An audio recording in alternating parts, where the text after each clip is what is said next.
Hello and welcome back to another fun-filled episode of the Hammercast. I am, of course, your host with the most, Aleks, the Hebrew Hammer Salkin. And today I have with me a very special guest, a gal with the name of Sarah Smith. I don't know that I really like her initials, SS. I think that's a little bit, a little bit questionable, but I've talked to her a number of times and she seems cool.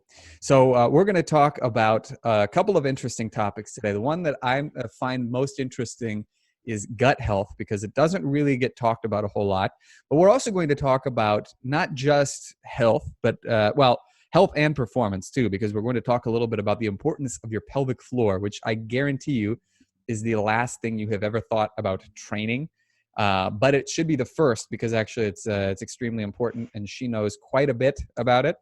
And so we will go into plenty of detail with that. Now, before we get started, I just want to say one thing. Actually, I want to pose a question. And that question is, this is not to Sarah, this is to you, the listener. Are you on my email list? Because if you are not, let me assure you, you are effing up big time. My email list is where all my best and brightest, top shelf, grade A material goes out, not on social media. Social media is where I put out some very good stuff, and I'm very regular poster, but the email list is where all the best stuff goes out. So if you're not on the email list, it's a daily one, and it is easy to get on. In the show notes, I'm going to include a link where you can get on via my popular 8-week kettlebell and bodyweight challenge. So if you click on that, put in the relevant information, you will now be a part of a secret society known only to the smartest and most ambitious and handsomest also of people. So joking aside, that is how you can get on the email list. And without further ado, I would like to give the floor to Sarah a little bit since I have been talking for about 2 straight minutes now. So Sarah, thank you very much for coming on the program. Well, thank you so much for having me. And I am on your email list, and I can attest to the fact that it's very high quality. And I feel like a member of a pretty exclusive club. Thank you very much. Checks in the mail. I really liked your recent email about getting strong without pressing, like getting better at the press without actually pressing, because so much of what I end up doing with a lot of my clients that have like pelvic floor struggles, which I know we'll get into, is helping them learn how to train around the thing that they really want to get better at. If the movement they get better at, like if they do a bunch of reps, they do it a lot, is problematic for them. So I always love that innovation. It's like there's more than one way to skin a cat sort of approach to fitness. Certainly. Yeah. And, when it comes to stuff like the military press too, it's like, you do have to press quite a bit in order to get stronger at it. But more than anything, you just need to have strong enough upper body muscles to do it. Right. And so often, like the excessive repetitions that would go into getting stronger can be put to better use elsewhere. So I'm glad that you've noticed the same thing. I think just about everybody would probably notice that. It's actually, I remember hearing actually Mark Toomey, who was he's a retired senior Strong First instructor. This was in Reno, Nevada in like 2012. This is just a private conversation. But he mentioned when we were talking about training, it was with kind of a small group of people, that once he started to improve his close grip bench press, his 40 kilo military press went up very easily. So, obviously those are two different movements. They're in the same kind of category of movement, but by improving one thing that requires less volume and can be done more time efficiently, he was able to get what he wanted to a little bit easier. So I'm not saying everybody should go out and start close grip bench pressing, but what I am saying is that, he kind of attested to that, and at a relatively high level, because a 40 kilo military press for a gentleman I think he was in his late 40s at the time, that's pretty good. Yeah, that's intense. Yeah. And he was, and he's a bad dude in a good way, meaning he was in the service for quite some time. I don't remember quite what his role was, but it's a tough job on the body, meaning you get plenty of injuries, tweaks, things that you can't exactly, easily lick your wounds and then get back to the next day. So, if that is useful for somebody like him with a high mileage body, we might say, it's equally useful for anybody else. So something to keep in mind. Now, you talked about pelvic floor and having to work around things in order to work toward things. What exactly is the main issue with the pelvic floor? Is this just a problem that women have post childbirth? That seems to be the general. I wouldn't say consensus, because that would involve, being educated about the topic, but that seems to be the way that people look at it. So is it just a problem that women post childbirth have, or is it a problem that men and women have for a variety of reasons? Yeah, that's a great question. And it shockingly is not actually. Birth and pregnancy and birth is a risk factor. And so it is why we hear, a lot of people talking about problems with the pelvic floor. I really see in my clients that they went into pregnancy and birth a lot of times with some issues with their pelvic floor. And 50% of the people that I work with aren't even moms. So the thing about the pelvic floor is, just like any other part of the body, it's a group of muscles that confer stability. And in order for them to be supple and responsive and to stabilize the torso and the pelvis and help the body to manage pressure, it's a significant component of your reflexive core stability system.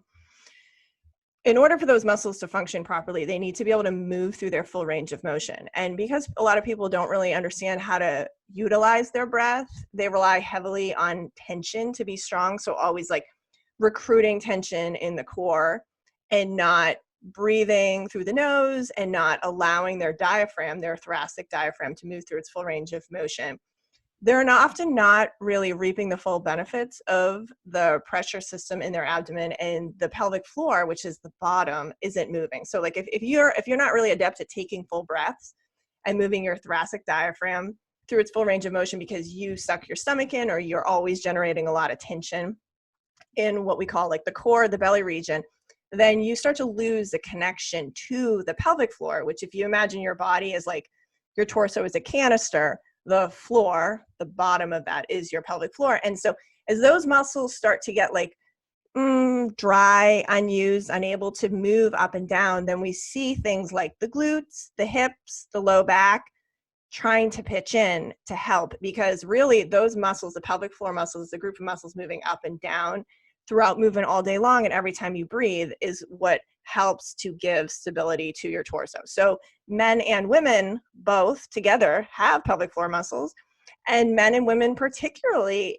I would say a lot of the people that have the most issues with the pelvic floor are people either that sit a lot and don't move, or people that train a lot and have gotten into a heavy reliance on generating lots of tension and not breathing fully, utilizing their reflexive core stability system. So men and women can both have issues with it. And then we see it, a more pronounced and obvious problem for women that have given birth, because it's kind of like the straw that breaks the camel's back. It's an acute injury almost that happens sometimes if you have a pelvic floor that can't relax as needed, and it gets a little stretchy because the body stretches a lot in order to accommodate the growing of the baby. So we see it a lot of times in women because of the morphological and physiological changes. And it happens like, it's like you have a baby and there's dramatic changes. But for people that are not moms, a lot of times it's an incremental shift, and is the culprit behind a lot of chronic injuries like back pain, hip issues, even shoulder, knee, ankle issues, really, because it's impacting gait and it's impacting stability. Yeah. I know that's a really long answer, but no, but actually it does make perfect sense, because, intuitively nowadays people have an understanding that the core is important. And I think that the issue that a lot of people have with that understanding is that they assume that means doing exercises that are meant to make your core stronger. Our friend Tim Anderson talks about how, traditional ab exercises will make your stomach muscles stronger, but they won't make them strong to begin with. And to make them strong to begin with, you need what Sarah referred to as reflexive stability. And what reflexive stability is, it's not just in your core, but it is very important in the core. It's at every part of your body.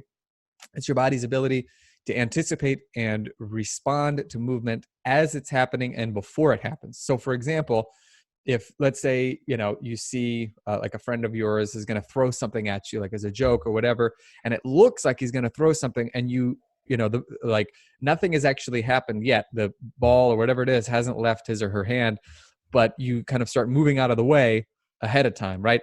So you're not thinking to yourself, okay, I need to lean myself 37.5 degrees to the left. I need to twist my spine so that I'm, getting my head out of the way. This is something that your body sees and your reptilian brain just reacts to immediately. Right. And so when we're talking about reflexive stability of the core, because we're really made to move all day, every day, and on two legs, which requires a degree of stability and the ability to respond to anything that you might come across along that way. We need to be able to be relaxed and just kind of let our bodies react. And so I've certainly experienced, in fact, even now, actually, I'm experiencing this a little bit. I've been doing a bit more heavy training lately, and I'm noticing my breath is off, meaning I'm having a harder time breathing into the stomach. Now I've been making it a point also to do more of the original strength resets, Mm-hmm. but I think I need to ramp it up a little bit, because I do feel that my glutes, for example, will kick in when they're not really needed. I'll just catch that happening.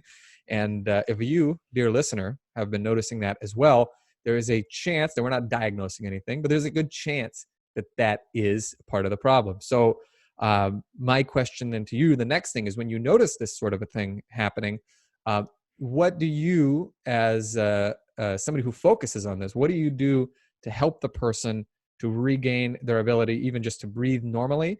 What are some next steps that you'll take when you notice these things? Yeah. So again, a lot of people that have like a pretty serious training background or a, physical exercise routine, they will deal with this. And so over recruitment of not just the pelvic floor, like muscles, that over recruitment of tension and habit kind of shifting the baseline now from a place where you're just walking around more tense is definitely an issue that I see. And so the solutions that I see working well for the people that I work with is if they're going to be training hard, I mean, I think periodization is always an important thing, right? To understand that you can train in certain manners for certain periods of time, and then there's diminishing, returns after a Sure. certain point. So if you know you're like committed to training really hard for a period of time, like 5 days a week of really intense workouts, you have to also level up your intentional relaxation and calming and resetting of the nervous system. So yes, using the primal movement series like we see in original strength is a really big part of that. And all of those movements that we're doing is helping to calm the nervous system. And we're breathing, we're moving our thoracic diaphragm. We say breathing with the diaphragm. You're always breathing with the diaphragm to a certain extent. Like the diaphragm has to move in order to breathe. But what happens is if we have too much tension that we're holding, again, in the belly and or in the glutes, what happens is you're restricting movement, because when we really are moving our diaphragm through our full range of motion, the diaphragm, the muscle right at the base of your lungs, it's moving as far down as it possibly can. And the diaphragm signals to the pelvic floor to move down as far as it can. So you have to spend more intentional time really relaxing and getting into that, full range of motion diaphragmatic breath, because the more tension you have in the body, and the more difficult it is for you to breathe, it becomes this vicious cycle where you're really tense and you can't breathe and you can't get a full breath. And so then now you're getting your neurological system is responding, and you're getting into this fight or flight pattern, even if it's not full blown fight or flight, say that like 20 times fast. You're shifting into a branch of the vagus nerve, the dorsal branch of the vagus nerve, that just makes you a little bit more intense. And on a chemical level, it changes you. You have more hydrogen ions circulating in the system, and your muscles are just twitchy and you're less flexible. So it's kind of a chicken egg situation sort of thing, in that like you're breathing. I mean, you're training so hard and creating a lot of tension that makes it difficult to breathe, which then creates more tension. Do you know what I mean? More like less flexibility. So the best things really that you can do is, if you want to train hard, between sets, I even think, like I say, if you think of like a rubber band and you're holding it and you're twisting. If you just keep twisting it, and by twisting, I mean like building tension in the body without ever relaxing it, either between sets or before and after your workout, then that's just going to become your new normal for a period of time. So I really like to encourage people to start their workouts with some intentional breathing, where you're really relaxing the belly, letting go of tension that you're holding in the belly, not gripping the glutes, using some OS resets, right? And then using them throughout your workout. If you're training really hard and doing a lot of tension, like take a break between sets and shake out the tension. Like we talk about that in kettlebell training a lot, but a lot of times people don't do it. And then also come down afterwards again. And I find gentle rocking is particularly good for breathing and for helping the pelvic floor not to be so tight. Yeah, and building off what you said with the rubber band, I've used a similar analogy in the past to kind of help people to understand the importance of relaxing in between their sets. And you know, a relaxed rubber band will you'll be able to shoot it farthest. Like if a rubber band is always stretched, it's going to lose some of its elasticity. And so, for example, the more relaxed you are between sets, the more energy you're saving, and so the more you can put into your next set. So it only makes sense to really relax. And then, as far as the rocking back and forth, well, let's go back to the diaphragm and the pelvic floor and the relationship between those two, because one thing that I think a lot of people don't understand, like most people can't really imagine what this means. And so we'll put it to you this way. So the diaphragm is kind of like right underneath the bottom of the rib cage, and the pelvic floor is like at the bottom of the pelvis. So there's quite a big gap in between those two, and yet they work together from a distance. And so the better they work together, the better they'll work, period. Now, let's say your pelvic floor is not really doing what it's supposed to in terms of your breathing. So what's going to happen is your body's still going to take in air, but it's going to be more in your chest and in your neck. Now, this isn't bad. It just is what it is, but there are consequences to everything. So if you're always breathing into your neck and chest, it's going to tighten up your neck muscles, your chest muscles. You're more likely to have things like tension headaches and things like that. But as Sarah pointed out, it's also going to mess up with your hormones a bit as well, because if you're constantly breathing with your neck and chest, it's sending a signal to your body, because your body is made to breathe with the chest and neck. These are called your secondary breathing muscles, or the emergency breathing muscles, we might say. And what these do is help make sure you get enough oxygen in an emergency situation. So if you've been underwater for like a minute, you come up, you're not going to be like, nice, easy, like diaphragmatic breath. You're going to be sucking wind, and that's what that's for. But if you're doing that all day, every day, those muscles, which are only supposed to kick on in emergencies, are going to be constantly used. It drains your energy. It signals this, like what Sarah was saying, this nervous system response to put you in this sort of a fight or flight mode. Now, some people have such a hard time getting out of that. And now you mentioned a little bit getting people to breathe through their into their stomachs as they're supposed to, or at least getting it involved, because obviously you have to breathe into your chest, like toward the top of the breath. That's taking a full breath, right? Starts at the bottom, works its way up. It's like filling a glass of water. But many people have just such a hard time even doing that. They can't conceptualize it. So how do you get someone to feel that so that they can start getting to work on getting their diaphragm and pelvic floor working together?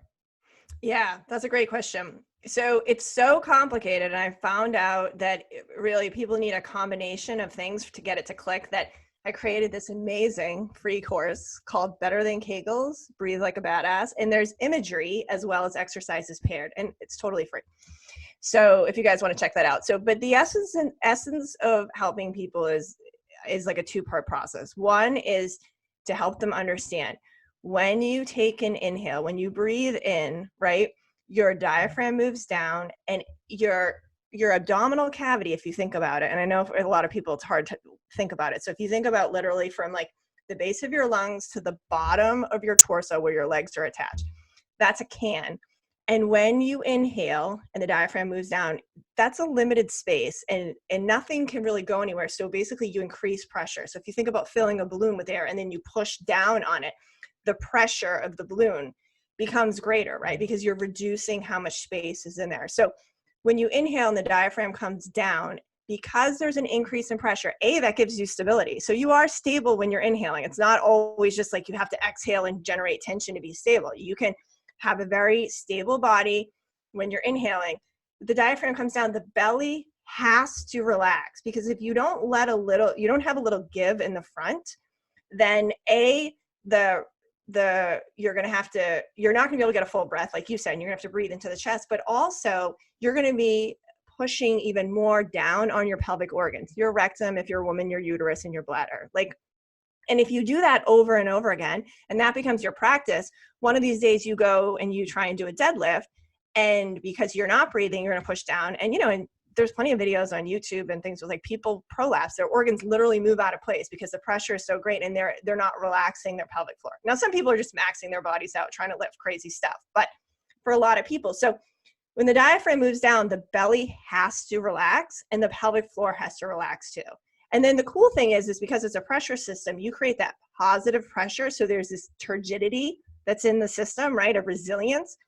And then when you exhale, right, because there's a pressure chamber, now there's negative pressure. So the diaphragm stops moving up and it's almost like a sump pump, like vacuum effect. It's like sucking up, and now the pelvic floor lifts and it will support your organs. And then if you really exhale hard, you can feel that hugging, that corset effect of your deep core muscles, right? Mm-hmm. So explaining that first to people, and then if they really struggle to let go of the tension in their belly, a lot of times I just get them to go on all fours and inhale. And then as they exhale, just kind of curve the spine, you know, when you do like cat cow, and just relax and let the tension go towards the belly. Go towards the floor, right? And so if they do that 3 or 4 times, a lot of times that helps. And then we go back to breathing with the diaphragm. And again, no air goes into your belly. That relaxation has to happen because there's an increase in the pressure chamber. And if it doesn't relax, the diaphragm won't move down as much. The pelvic floor and the diaphragm lose connection, and you're forced into that fight or flight breath.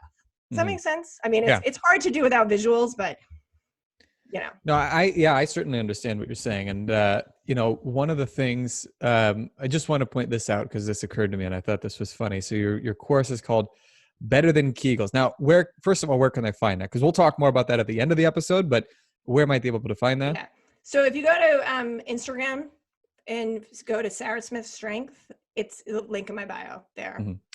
Now, I made a joke earlier about Sarah Smith's initials being SS and being a little bit, you know, worried about that. But then she's got this course called Better Than Kegels, BTK. Wasn't there a serial killer, BTK? What were you thinking?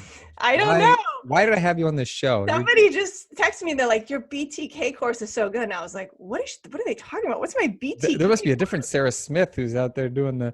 Well, no, I'm not the only person listening. You understand marketing stuff, right? And people think of breathing and the practice of breathing a lot of times as sort of this wimpy thing and not really a key to being strong. I mean, it's a huge piece of resistance training, right? Everyone that's really good at lifting understands how to leverage the power of their breath.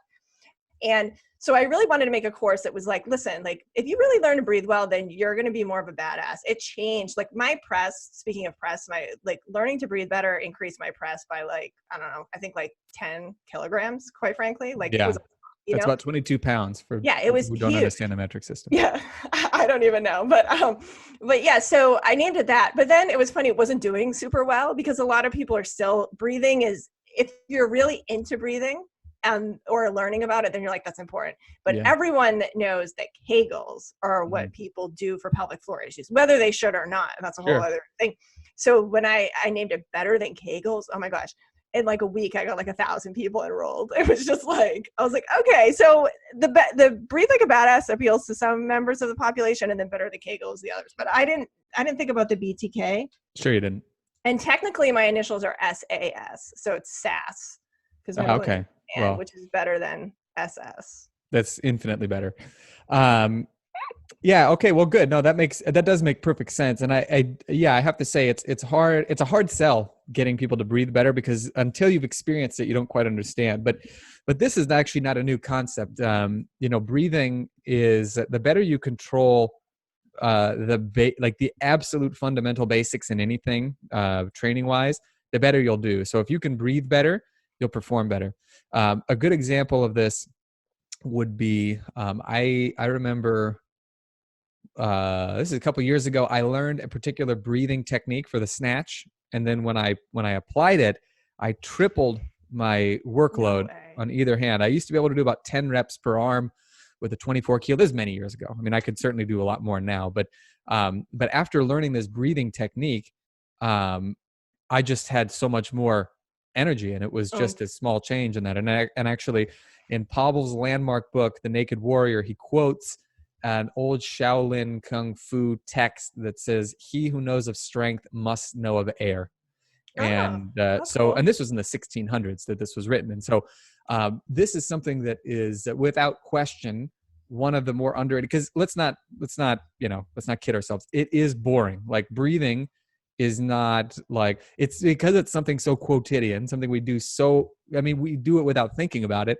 Most people don't really think of, they kind of want to get to the cool stuff, like, well, I want to lift more.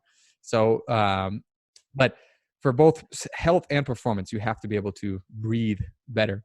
And, so you've got your course, bind, torture, kill. I mean, better than Kegels.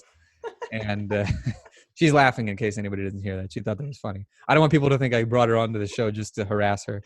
I knew what I was getting into when I came on. Yeah, exactly. And that was only like my secondary intention by bringing her on anyway. But and it sounds like it did quite well, and it really resonated with people. And so now, did you find that you have, and I ask this because I think it's every bit as important for men, do you find that it has much appeal to men, or is this something where, maybe there's some other way that you can appeal to them? So the course, because maybe you're primarily interested in training women. I am primarily interested in training women, but the course subject matter is largely appropriate for men, and I do have men that have taken it. Because, and a lot of times when we talk about pelvic floor issues, we talk about symptoms like leaking, right? And so leaking of feces or urine, urge to go to the bathroom, and then also just like movement of organs, pressure and stuff. And these are things that are oftentimes more readily recognized in the female population and or experienced. But hemorrhoids, sharding, erectile dysfunction, performance issues, muscle spasms, chronic low back pain are all also indicators of an inability to manage pressure in a pelvic floor that doesn't move through its full range of motion. And plenty of men deal with these things, right? Especially in the world of fitness. Yeah. I have to say, this is without question the first time in my life anybody has used sharding along with a number of other symptoms that were given a clinical term. I really feel like there's got to be some. What is there? No, what is there? There isn't. I say it because Julie Weeb, who's a famous PT, she's a sports physical therapist. She's brilliant. She says it, and I just felt like that. That's fair. I was like, well, because I couldn't really think of other ways to explain it. But, I guess leaking of urine or feces, but kind of covers it. But sharding is definitely funny. Because people do. It's a pressure management thing, and for women, a lot of times they leak out the front, and for men, a lot of times they leak out the back because it's different. The leaking isn't as easy, just physiologically and anatomically speaking for men. So, and whatever. So yeah, I know. I should ask you, I'm like, is this something? No, it's fine. Actually, I mean, like, this is a no swearing show, but it's not really a swear word. It's like an amalgamate of, a swear word and then people who don't know what it is, just look it up. I'm not gonna explain. I know, that's the thing. I'm like, it's not even something I would ever say, like, honestly, in normal conversation. But I mean, when it comes to explaining symptoms to people, it's so funny because, in my business and on my podcast and everything, like no cursing or anything like that. But I have no problem getting really, I don't know, honest and frank about the issues around pelvic floor, because there is so much shame, and I see it. It's a performance issue. It's a fitness issue. It's a movement issue, and a health issue for sure. But like, it's very much related to and often caused by exercise. So I think the more we can just talk frankly about it in the world of fitness, the more likely it is that people that do need help and have issues they need to address will get it. Because if your pelvic floor, which again is a really big part of this breathing system, and also gives stability to your torso and your pelvis, you were talking earlier about the reflexive core stability piece. Studies show that the pelvic floor turns on before you move your shoulder and before your heel strike when you're running. And those are just two examples that I like to use because most people are like, it's a very important piece of the body, and it is a reflexive process that needs to take place. If that's not working, then people do end up with some pretty serious injuries. Inability to manage pressure is like umbilical hernias, inguinal hernias, really bad hemorrhoids, digestive issues, chronic constipation. not to mention like hip injuries, hip replacements. I've worked with people that literally have had to have hip replacements just because their pelvic floor wasn't doing its job, or, Yeah. that was a significant piece of it. So Yeah. The, I heard this said once, I think the gentleman who said it was Zach Blaine. He said that small muscles have big opinions. And it's very true, and it's also interesting that you pointed out that it's such a common issue with people who exercise. And my theory on that is that because we don't really get, basically the entirety of our movement has been whittled down to just, some very particular exercises, and is no longer, day-to-day normal movement, which would otherwise maintain quite a bit of these things. Have you noticed the same thing? 100,000 trillion%. It's a huge It's a lot of problem. percent. I call it like middle movement. There's nothing between sitting and like exercise for a lot of people, right? They're like sitting at a desk all day, and then they go to CrossFit and they're doing like burpees and barbell work, Olympic lifts, all this stuff. And it's just like pelvic floors and pelvises need to move through their full range of motion in lots of different directions, like simply bending down to lift things and squatting and turning and walking. And, all these different things really are important to make sure that all of our muscles are talking to each other well. Mm-hmm. No muscles are, trying to do other muscles jobs and all that stuff. And, compensations and all that jazz. So I think it's a really important piece. And then also, again, if you sit all day and then the only thing you do for movement is generating a ton of tension in the body and putting yourself in this fight or flight state, then you are teaching your body just to be super tense and to walk around with a lot of tension. And you're not really presenting it with the opportunities it needs to be innovative, I guess, and to be able and to be flexible and to be able to do a lot of different things. It's everything we do in the gym is very samey. I don't care how diverse your program is. Like exercise is exercise, right? Yeah. I mean, I think it was, I don't know if it was Paul Chek who originated it. Paul Chek is considered the founding father of functional fitness. Back when functional fitness actually meant something cool.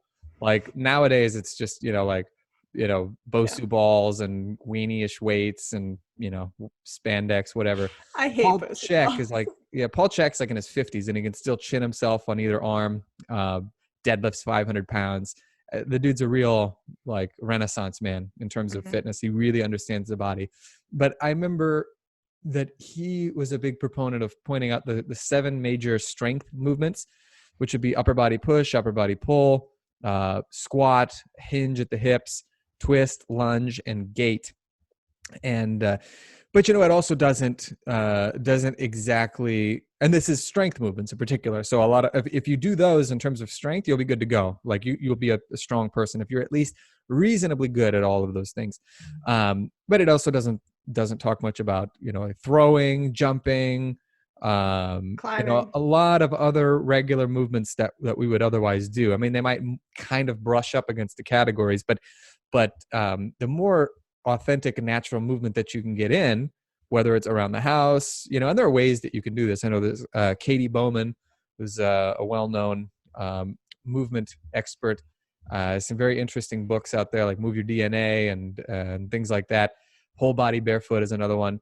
She's a big proponent of putting things that you might need on a daily basis at very different levels in your house. So you might have your cups might be, on the bottom shelf so you can squat down to get them, right?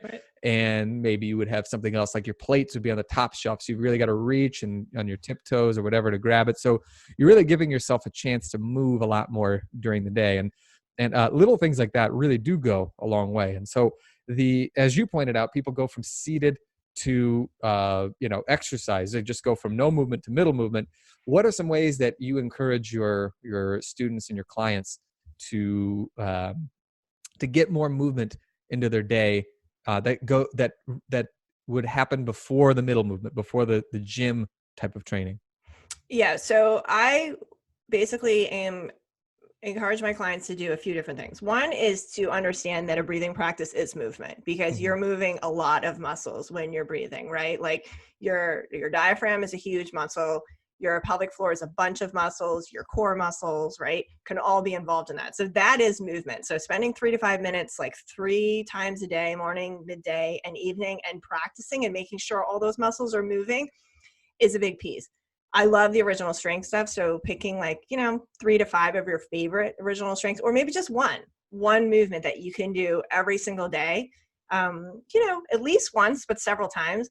Walking is a big piece. Like really, you have to be moving in some manner, I would say, every single day. I mean, if you're sick, okay, fine, you can lay in bed. But making sure that you're doing more of this non-training movement than your exercise. And if you're not, to maybe scale back on the exercise is a big piece of it. And, it can look different for different people. Some people love to dance. Some people love to climb. Some people love to walk in the woods, finding the ways that it's easy for you and matches your lifestyle. But like, I think a big piece of what I do, because a lot of the women that I work with have a history of maybe like exercise obsession and thinking that if it's not changing their body, if it's not burning fat and building muscle, why am I doing it, kind of thing. And helping them to understand that there is a lot of value in this. And again, like you said, you can order your life in a way that requires you to move more. Mm-hmm. That was a big piece of my own journey, was just being like, oh, okay, like I need to just stop either sitting or exercising and just move as much as I can throughout the day. Like, what are ways that I can make my life, I could do my own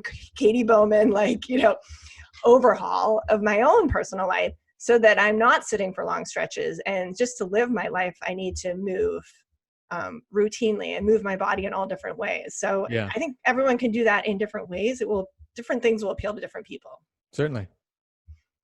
Yeah, I mean, I think that's a very good approach to it. Just make it something that is just a part of your day-to-day life. And, I think also understanding, this is something I think is always important, is understanding how to help somebody understand that the thing that they don't want to do is probably the thing that's going to help them do what they do want to do. So if they want to burn fat, they want to burn calories, they want to get in better shape, if your body's got one foot on the brake and one on the gas, you're actually not going to go very far. And so you've got to be able to free yourself up. And, that's what's really going to have the biggest impact. I mean, I can say for sure that I was my leanest when I was walking more regularly. And it wasn't because I was doing really hard workouts. The workouts were really pretty low on the intense, I don't want to say intensity scale, because I was lifting heavy, which is actually the technical term for intensity. But I just walked on average, like 4 miles a day. This was when I was living in Israel. Oh, cool. And sometimes even more. So I was like lean year round, and I'm still lean now, but it's not the same degree because I just don't have the same need to walk from place to place. I have to drive to get places, but little things like that are what will do a lot of the heavy lifting. And it doesn't have to be you go on a 4-mile walk. It can very easily be you just give yourself, like we were talking about, order your life in such a way that it becomes easy to do that. And many of your movement issues will be fixed. And, many other problems you would otherwise encounter will slowly but surely become problems you don't really encounter as often anymore. Yeah, it's so true. There's an episode. Have you ever listened to the Mind Pump Media guys? There's an episode. I know of them. I don't think I've heard many other episodes. Yeah, they're okay. Their episode with Paul Chek was really good. They just let him talk because I think that's just what you do, right? Yeah. Sure. Yeah. But they had a good episode. They had a great episode where they were talking about, they had a bunch of their clients wear pedometers on the weekends. And what they saw was that their client, and I know calories aren't the whole thing, but they burn significantly more calories just on an active Saturday than they did on the days when they worked and then worked out really hard in the gym. Yeah. And I think it's just an important piece for people to understand. Like you said, we're designed, we've been moving, we've evolved to move. We've been moving since day one. We used to have to move just to survive and to eat. Yeah. Even up until, I mean, even up until like the 50s, just even being like a quote unquote, like a housewife was a much more physically demanding job where you didn't have modern appliances and things like that. And so we do need to move a lot. And just because convenience has made it so that convenient, inventions and lifestyles have changed, that doesn't mean that biologically the need is any less. And the more that we're practicing movement, and the more that we're moving our whole body, in a diversity of ways, then the better everything works. And it does translate to improved fitness and strength. Absolutely. It 100% Yeah. does. Yeah. We're really meant to move, all day long. And if you think about like, a hard training session, you're probably pretty done you're probably pretty good. I'll put it this way. You're probably pretty spent by the time that it's done. And you're like, I'm good. I really don't need to do any more than like this 45 minutes of what I just did. And I actually remember reading too, talking about like calorie burn.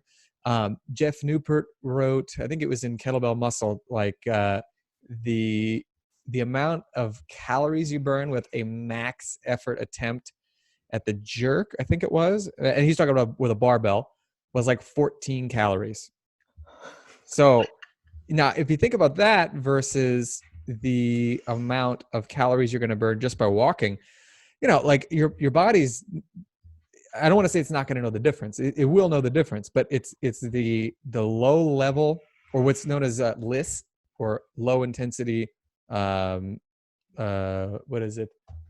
Low intensity. I'm drawing a blank here.